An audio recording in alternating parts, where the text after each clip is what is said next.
सूफिया मलिक और आप देख रहे हैं पीके न्यूज। सबसे पहले जरामाला वाक़या पर निगरान वज़ीर आज़म और निगरान वज़ीर आला पंजाब का अक़लियतों को निशाना बनाने वालों के खिलाफ सख्त हुक्म जारी कर दिया। सरदार ताहिर महमूद की रिपोर्ट। जरामाला में तौहीन मज़हब के मामले पर मुतशिल अफराद ने 4 गिरजाघर नजर आतिश कर दिए। एहतजाज का सिलसिला बुध की सुबह शुरू हुआ। मुतशिल अफराद की जानिब से सरकारी इमारतों, क्रिश्चियन कॉलोनी को भी निशाना बनाया गया। मुजाहरीन ने घरों में घुसकर सामान भी बाहर फेंका और जरावाला इंटरचेंज के करीब बसों और गाड़ियों को भी रोक दिया। पुलिस हुकाम के मुताबिक इलाके में सूरत हाल कंट्रोल करने की कोशिश जारी है।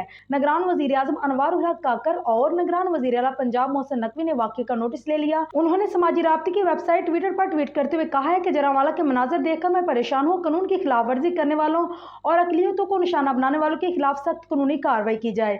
इलाके की कशीदा सूरत हाल देखते हुए कमिश्नर फैसलाबाद ने हालात को काबू में रखने के लिए रेंजर्स को तलब कर लिया और 2 नौजवानों के खिलाफ थाना सिटी जरावाला में तौहीन मज़हब की दफात के मुताबिक FIR दर्ज कर ली है।